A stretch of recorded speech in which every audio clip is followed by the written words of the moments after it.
Now I'm going to demonstrate to you how to wash your hands properly by using Happy Birthday song. First, we're going to open the faucet slightly and then wet our hands. Then get the soap and rub circular to our palm. After that, you put it back and then circular the soap palm to palm and then back of the hands, vice versa.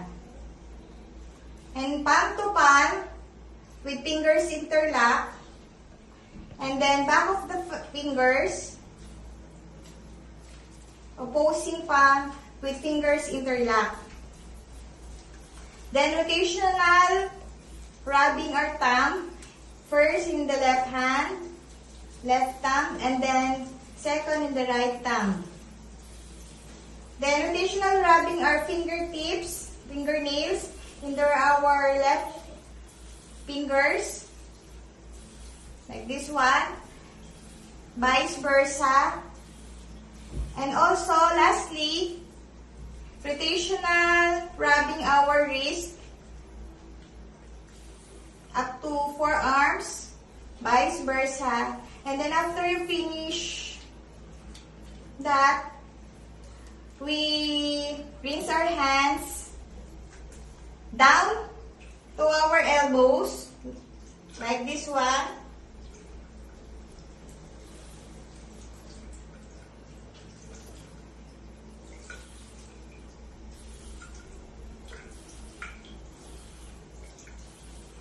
Then get the paper towel.